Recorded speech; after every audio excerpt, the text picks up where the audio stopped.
L'actualité du 13h15, les actions de Blaise Compaoré évaluées à Ouagadougou, désigné en juillet 2013 par ses pairs de la CEDEAO pour le suivi du protocole sur la libre circulation des personnes et des biens, le droit de résidence et d'établissement dans l'espace communautaire. Pour ce faire, des experts sont présents à Ouagadougou depuis ce 13 janvier. Et puis en Centrafrique, le nouveau président par intérim annonce la fin de l'anarchie à Bangui. Il parle également de redéploiement de forces de police et de gendarmerie dans la capitale d'ici à 3 jours. Mesdames, Messieurs, bonjour et ravi de vous retrouver. Des experts du Burkina et de la CEDEAO discutent ce 13 janvier 2014 à Ouagadougou sur le mandat du président du Faso concernant la libre circulation des personnes et des biens. En effet, Blaise Compaoré a été désigné en juillet 2013 par ses pairs de la CEDEAO pour le suivi du protocole sur la libre circulation des personnes et des biens, le droit de résidence et d'établissement. La rencontre de Ouagadougou va donc examiner les propositions d'action des deux parties et proposer à son tour une feuille de route. L'idée est de mieux accompagner le président du Faso dans sa mission. Jacques Lamissa Tampaga. La libre circulation des personnes et des biens, le droit de résidence et d'établissement dans l'espace CEDEAO font partie des missions de suivi confiées au président du Faso par la conférence des chefs d'État de la communauté l'année dernière. Et cette rencontre à Ouagadougou entend accompagner le président Blaise Compaoré dans la mise en œuvre des protocoles en la matière. Ce mandat confié au président du Faso est le témoignage éloquent de la très grande marque de confiance que lui vouent ses pairs de la CEDEAO. C'est aussi la certitude qu'ont les chefs d'État que ce chantier relatif au respect des protocoles et règlements sur la libre circulation des personnes et des biens connaîtra une nouvelle impulsion sous sa gouvernance. La rencontre bipartite Burkina Faso-Commission de la CEDEAO regroupe l'ensemble des acteurs, notamment les experts, les industriels et les organisations professionnelles d'exploitateurs dans la recherche des voies et des moyens. Les départements ministériels et les autres partenaires concernés par la libre circulation des personnes et des biens ont identifié un ensemble d'actions à mener au plan national et sous-régional pour éliminer les obstacles à la libre circulation des personnes, le droit de résidence et d'établissement dans l'espace CEDEAO. La présente rencontre va donc permettre aux experts du Burkina Faso et de la Commission de la CEDEAO d'examiner les propositions d'action formulées de part et d'autre pour assurer le succès du mandat du président du Faso et adopter une feuille de route des actions à mettre en œuvre dans le cadre du dit mandat. Le constat est que l'intégration sous-régionale a enregistré de faibles résultats. C'est ce qui a d'ailleurs amené les chefs d'État de la CEDEAO à placer leur confiance au président du Faso pour une mise en œuvre efficace du protocole sur la libre circulation des personnes et des biens, le droit de résidence et d'établissement dans l'espace. L'UNUR-PS réaffirme son opposition à la révision de l'article 37 de la Constitution burkinabé et à la mise en place d'un Sénat ici au Faso.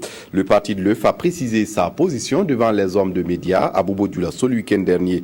Les animateurs de la conférence de presse estiment que le président Blaise Compaoré doit surseoir à son projet de s'éterniser au pouvoir. Romain Ki sur place à Bobo Dioulasso pour les détails. Face à des voix qui s'élèvent de plus en plus en faveur de la révision de l'article 37 pour permettre à Blaise Compaoré de se représenter aux élections présidentielles prochaines, l'Union pour la Renaissance, parti sankariste UNUR-PS, met en garde le parti au pouvoir pour une éventuelle modification de l'article 37 et de la mise en place du Sénat.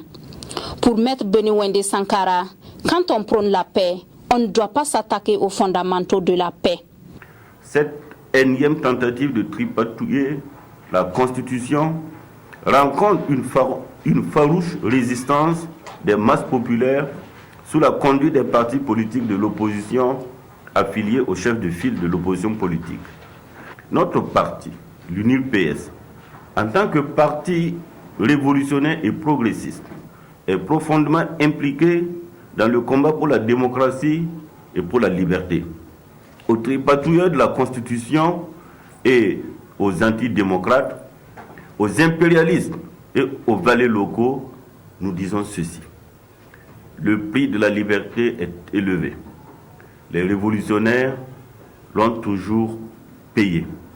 En tout cas, Une chose est sûre pour l'UNIRPS, la modification de l'article 37 va rencontrer la ferme détermination de l'opposition et de la société civile à empêcher sa mise en œuvre. Toujours pour ce même combat, une journée nationale de protestation est prévue pour se tenir le 18 janvier 2014, a affirmé Benouwende Sankara lors de ce point de presse. L'Institut des sciences de technologie, un établissement d'enseignement supérieur privé à Ouagadougou, une centaine d'étudiants présentent leur travail de fin de cycle à différents jurys. Des soutenances organisées par l'établissement pour consacrer la formation de ces étudiants dans plusieurs filières. Claudine Bikaba. Après 2 ans de formation pour les techniciens supérieurs Bac+2 et 1 an pour les ingénieurs des travaux et la licence professionnelle Bac+3 dans plusieurs filières, suivi d'au moins 2 mois de stage dans différentes entreprises, une centaine d'étudiants de l'Institut supérieur privé de technologie IST ont soumis leurs rapports de stage et de mémoire à l'appréciation des différentes jurys constitués à cet effet. La cérémonie de lancement des soutenances a eu lieu ce 11 janvier. Il y a d'autres qui n'ont pas encore déposé leur rapport.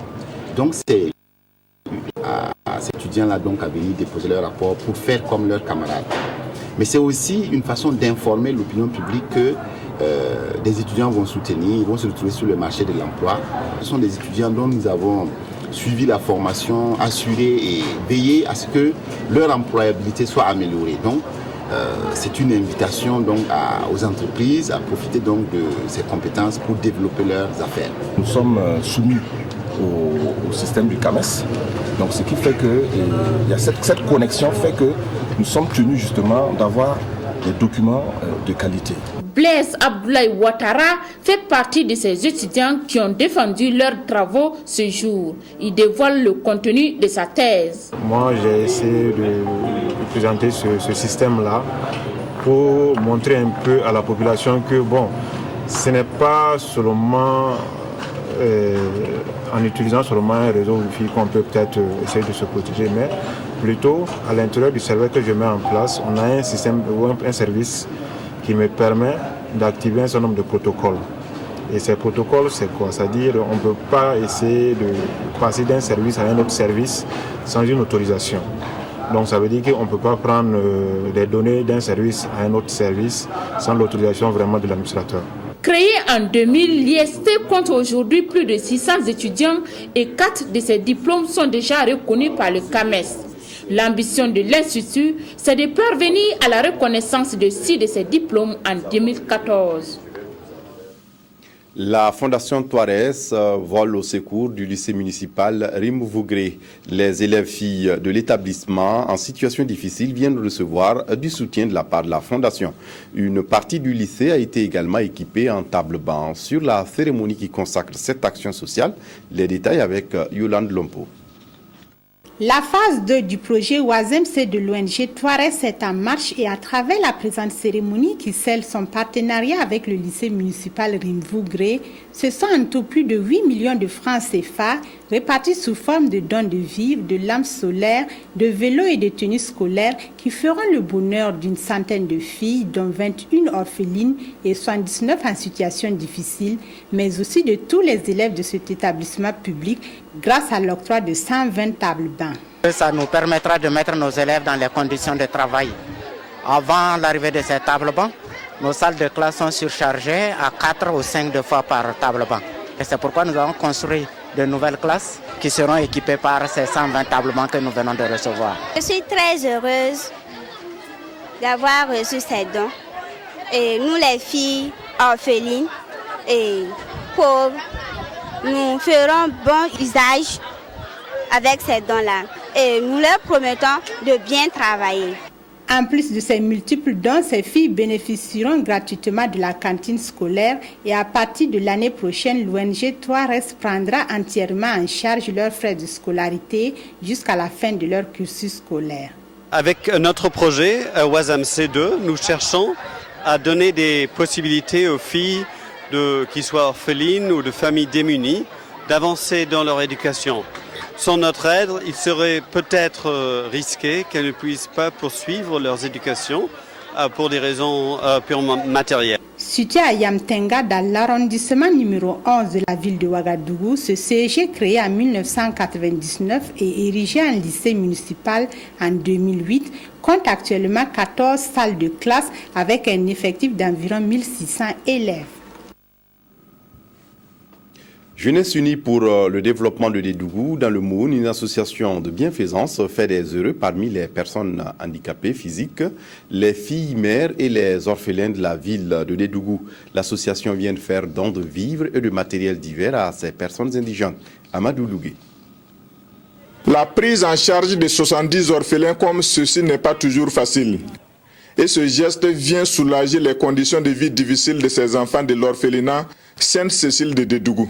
Nous nous occupons des orphelins.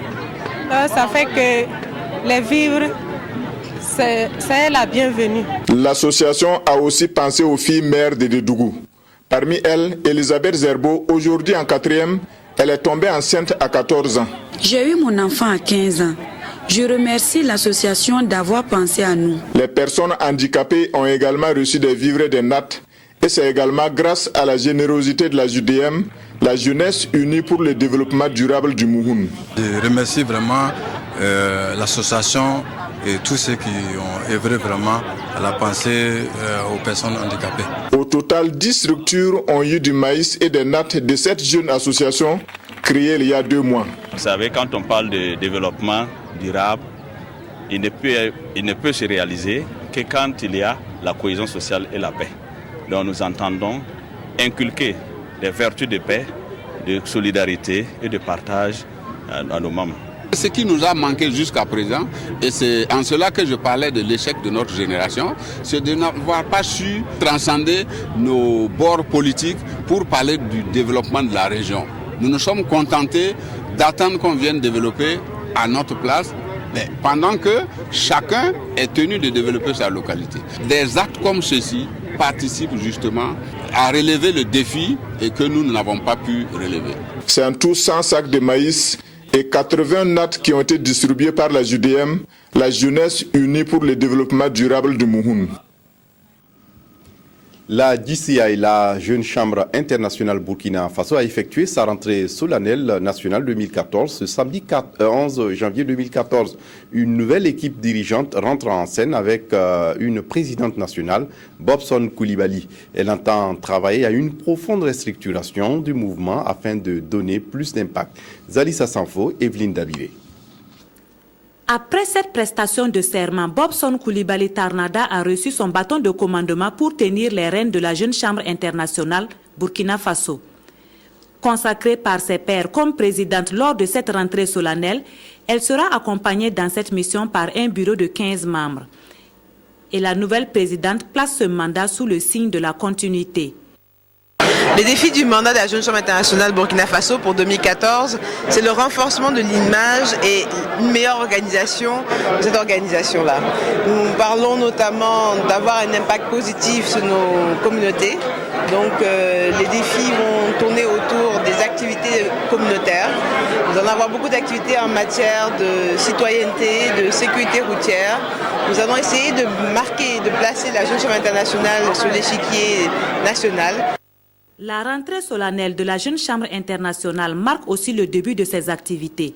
Les membres vont donc se pencher sur les grands axes des activités de 2014, activités qui vont tourner autour du thème entrepreneuriat et insertion des jeunes dans la vie professionnelle.